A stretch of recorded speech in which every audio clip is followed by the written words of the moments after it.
Hi, I'm Jennifer Sey, actually, and I wrote a book called Chalked Up, which is a memoir about my experiences as a gymnast in the 1980s. I was an internationally and nationally competitive gymnast. I was on the national team for about, I think, 8 or 9 years, something like that. And the book is sort of about the ups and downs that go along with competing at the elite level in a sport like gymnastics. So I wrote a book about it, and the hardback came out exactly a year ago, and the paperback is coming out this April. It actually just came out yesterday. So that's pretty exciting because the publisher doesn't always decide to do a paperback, but I guess if they feel like there's enough potential and interest from readers, they go ahead and do the paperback. So that's pretty exciting. Okay, so the best thing about having written the book is it's actually that I am a writer now, and I think for as long as I can remember, at least as I've been sort of an adult or a pseudo-adult, I've wanted to be a writer but hadn't actually sat down and written anything. I think I was afraid that I would be really bad at it. And then sometime, I would say in my sort of mid-30s, I started to, well, probably my early 30s, I started to do some scribbles and scribbling down of stuff, and I wrote some screenplays that were terribly bad. A couple years ago, I think it was in 2006 at this point, I just decided that if I wanted to be a writer, I needed to write the truth, and I needed to find the right subject. And people had always been really interested in the story that I told them because my childhood was pretty unique. And so I thought, well, maybe if I just write my own story down. And I was kind of obsessed with reading memoirs at the time and sort of analyzing what made one good versus bad. And I thought, you know, I can do that. I think if the writing is good and the subject matter is interesting, it might be a book that people want to read. So I just took a shot at it, and I got pretty obsessed with writing it, and I knocked out a draft in about 3 months, which is really pretty fast, I know. And I was working full-time.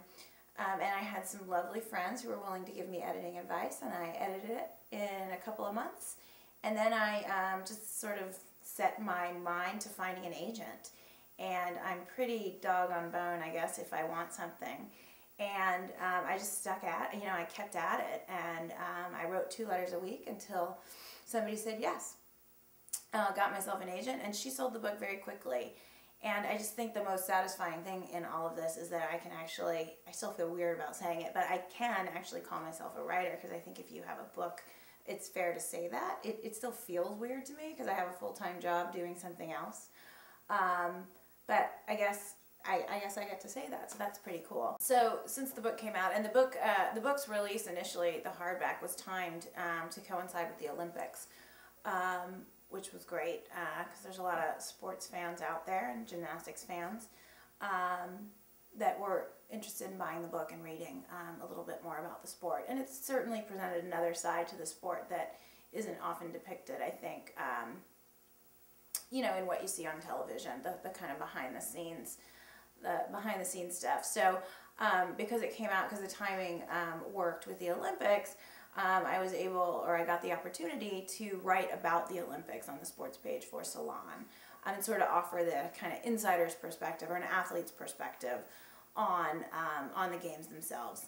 And I, you know, sat and watched like an ordinary viewer, you know, watch the games on TV, and you know, they let me write whatever I wanted, which was great. So I definitely wrote a lot about gymnastics, but I wrote about other stuff too, steroid controversy, sports fans. That was one that I would say the readers of Salon didn't particularly like, because I guess I was a little bit critical of the fans themselves. You know, the fans being sort of hard on the athletes, or thinking that the only thing different about them versus the athletes was the athletes had a little bit of talent, kind of, you know, not acknowledging how hard these people work and train. Anyway, so that was really exciting to get to write for Salon. It's definitely a well-read news site. It had its ups and downs. The readers were sort of incensed, I think, with a lot of things I said. But I got a tough skin, and it, you know, it fueled the fire, I guess, and gave me lots of ideas for more stuff to write. So that was kind of the first sort of writing foray outside of the book, the opportunity that I got, and that was pretty cool. And now I'm actually a columnist for a kind of a mommy website, which is cool. And I write specifically about what it's like to be a working mom and some of the challenges that we face. And they pretty much let me write whatever I want, which is cool, because stuff comes up every single day at work that either has to do with, you know, work itself or being a mom. So it's cool. So I guess with those three things, the book and the two websites, I could call myself a writer if I was so inclined, although I do it tentatively, I suppose.